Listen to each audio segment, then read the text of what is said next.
Hey Darrett, I'm Shane, and in reply to the forum thread and the message you sent me, I decided to make a quick video because I'm too lazy to type. So I'm going to have a quick look at your website and give you some feedback, and you told me that the design isn't final, this will still change and so on.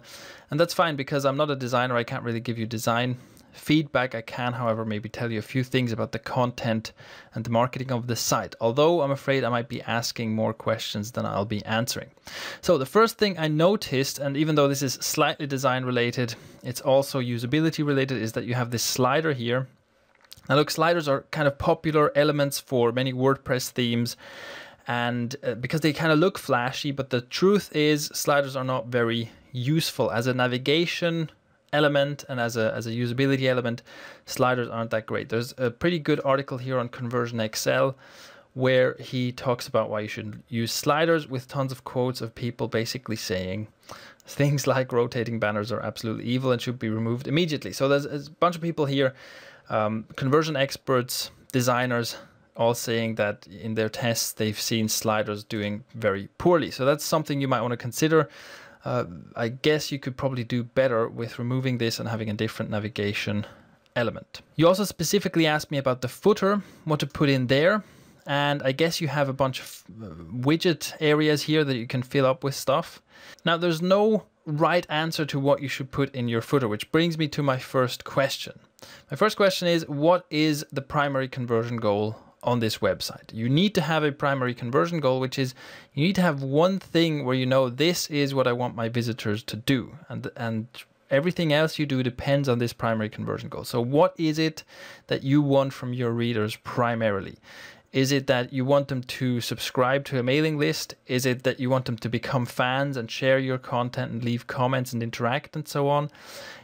Are you just going for ad impressions? Are you just gathering ad impressions? Are you going to sell something? This is extremely important. You need to know what the primary conversion goal is and gear the content towards that. So for example, if the primary conversion goal is to get people to subscribe, then you'd put another opt-in form down here. If you're just going for ad impressions, you could put another ad in here. Now, I also noticed that there are two types of content right now. There is MMA news, and then there is technique. And this brings you to the second question. Who is your reader and what exactly do they want? So who's your ideal visitor and what do they want? What is your reason for deciding to have both news and technique on one site? Is there demand for that? Are people asking for that? The thing is, I know that there are a ton of like MMA news sites, and I guess it would be pretty tough competing against them. And I bet there are also a lot of MMA technique sites, like teaching sites, tutorial sites, and so on. I don't know what the competition looks like there. But I don't know if there are any mixed sites. And the question is, do people actually want that? Right? Is that something where people will go, oh, that's exactly what I've been looking for? Or is it something that will just dilute your focus, make it less clear what your site is exactly about, and ultimately drive people away? And that brings me to the last question, which is, what is the unique value proposition on this site? The unique value proposition is simply about answering the question, why should I come visit your site if I'm interested in MMA, instead of visiting any of the dozens of others that are available? And you need to have an answer to that question. You need to have some kind of a unique value. You need to offer something that nobody else is offering. And it could be many things. It could be that it could just be your personal style. If you are reporting this news, people might become fans of your style of reporting. They want to hear your take on a subject.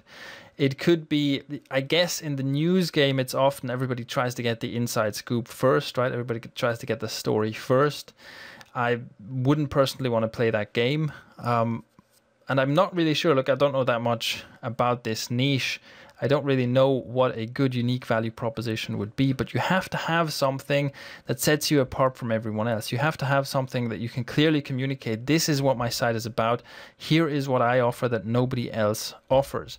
And once you have that, if you know what your unique value proposition is, if you know who your ideal reader is, and if you know what your primary conversion goal is, then you can go and do all sorts of stuff like reach out to other people, maybe do things akin to guest blogging, which might not be easy in this niche because of the type of site you have. You can start driving traffic. You can start getting social media activity. It's really important that people know exactly what they're talking about when they're talking about your site, and that you know exactly what your goals are. All right, so that's my feedback on your site. I hope that's useful, and good luck with this project.